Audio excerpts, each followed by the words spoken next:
The year is 2011 and Kirby Mass Attack was released on the Nintendo DS. The director of the game, Mari Shirakawa, and the producer of the game, Masanobu Yamamoto, wanted to explore new, exciting, and unique ways to control Kirby for future Kirby installments. They wanted to veer away from the typical Kirby platformer to deliver a new experience that Kirby fans have never seen before. That's why they ditched the copy ability mechanic in this game in favor of a group management system where you play as multiple Kirbys at once. This is how Kirby Mass Attack was born. Was this experimental phase of Kirby a success, or will the final Kirby game on the DS crash and burn? Let's find out.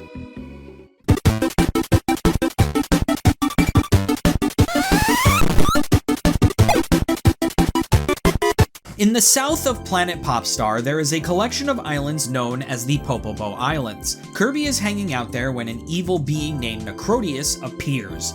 Necrotius is the leader of a group called the Skull Gang, and their goal is to snuff out all of the light and drown the world in darkness.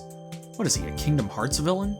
Necrotius, knowing of Kirby's prowess as a hero of Popstar, decides to use his magic to attack Kirby, splitting Kirby into 10 smaller, weaker versions of himself. Necrotius ends up defeating 9 of the Kirbys, leaving only one left. The last mini Kirby starts trying to figure out what to do when he comes in contact with a magic star that tells him to follow him. This magic star is Kirby's soul, hell-bent on putting himself back together again and defeating Necrotius. Along the way, the Squeaks make their second appearance and help Kirby out. When Kirby gets all of the rainbow medals, DeRoche uses them to help Kirby get to the final stage and Necrotius' home, Necro Nebula. When the Kirbys get there, they defeat Necrotius once and for all. When the Kirbys defeat Necrotius, they take his staff and use it to form the 10 Kirbys and Kirby's soul back into one big Kirby. As Kirby returns to Popstar, he reflects on how the darkness and the light work together in tandem, instead of being naturally against each other. Stars shine brighter when in the dark. Right off the bat, the story of this game checks off one of my major boxes when it comes to Kirby spin-offs. It gives a good reason as to why Kirby controls differently in this game. I do like Necrotius. I think his design and his boss battle are fine, but I wish he played more of a role in the story. Necrotius is another one of those Kirby villains that appears in the intro cutscene and then never appears again until the final boss battle. Alright Necrotius, you can go next to Dark Nebula and Darkmind on the shelf of Kirby villains who do the bare minimum. I wish there was a bit more substance to this story. We got to an island called DDD Resort, and we don't get any sort of story relevance to King DDD at all outside of a boss battle.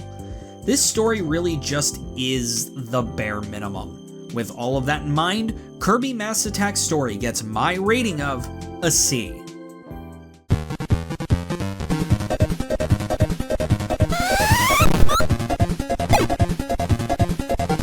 Controlling the Kirbys in this game is not as simple as just running, jumping, eating, and copying.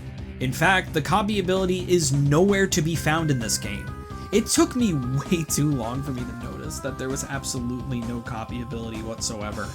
You use the touchscreen to hold out Kirby's soul to guide the Kirbys in the direction you want them to go. Tapping on an enemy will make the Kirbys crowd up on the enemies and beat the ever-loving crap out of them. Being a group of smaller, weaker Kirbys, instead of having a health bar to take health from, now each Kirby takes 2 hits before they start dying. After 1 hit, the Kirby will turn blue. After a second hit, the Kirby will die and turn into a ghost. If another Kirby grabs the ghost Kirby, that ghost Kirby will be revived and turned back into a blue Kirby. Get to the end of the stage and you will eventually beat the game. The game is simple, but unfortunately in this case, the simple gameplay does not lend well to how the game feels.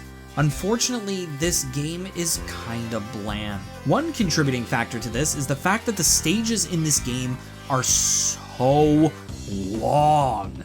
It is not unusual for stages to take over 10 minutes to get through, and there's 11 stages per world. This makes the pacing of the game feel very, very slow, and just makes the game drag on forever. God forbid You miss a medal in the stage and have to play through the entire thing again? There's nothing inherently bad about the gameplay, it just makes for a kinda bland experience. With all of that in mind, Kirby Mass Attack's gameplay gets my rating of a C.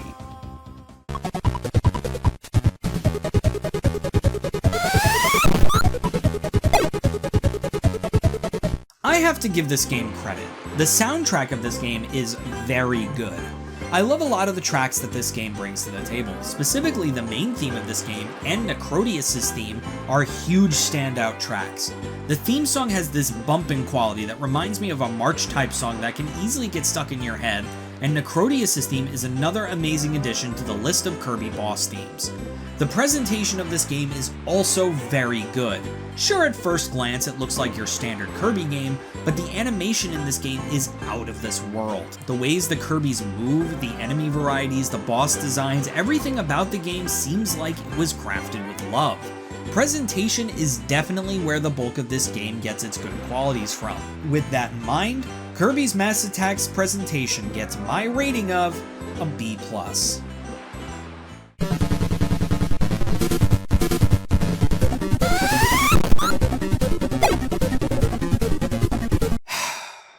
To complete Kirby's Mass Attack, you must obtain all of the medals in the game and complete every challenge in the checklist.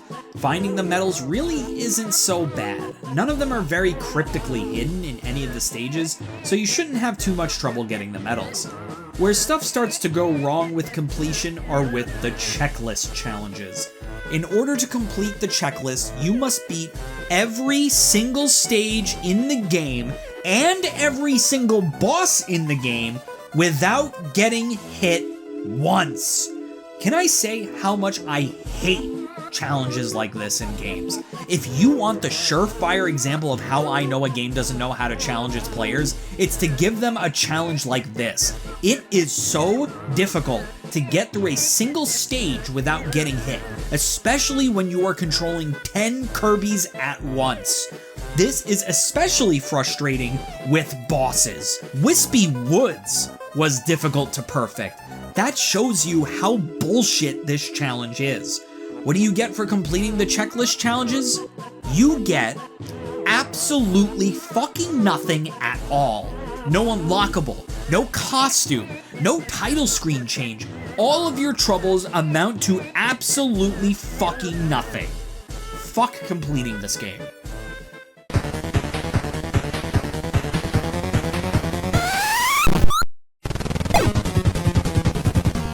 Kirby Mass Attack almost makes it when it comes to being a good Kirby spin-off. What holds it back is its lackluster story and its bland gameplay. Unfortunately, presentation couldn't save this one like it did for Kirby's Epic Yarn. Out of all the games this month, this was the Kirby game I dreaded coming back to just because of its overly long level design, lack of completion bonus, and just slow gameplay experience overall. With all of that in mind, Kirby's Mass Attack gets my overall rating of a B-. Not the worst spin-off in the world, just painfully middle of the road. Thank you everyone so much for watching this video, and I hope you guys enjoy the new format of the retrospectives. If you like what you see, be sure to subscribe and hit that bell. All the social media are in the description below, so check them out as well. We also got merch in the description. Next week, we'll be looking at the next Kirby game in the lineup, Kirby's Return to Dreamland. But if you're too impatient to wait a week, you can become a channel member and watch it right now. I'm Bottles, and I bid you, my well-esteemed guests, adieu.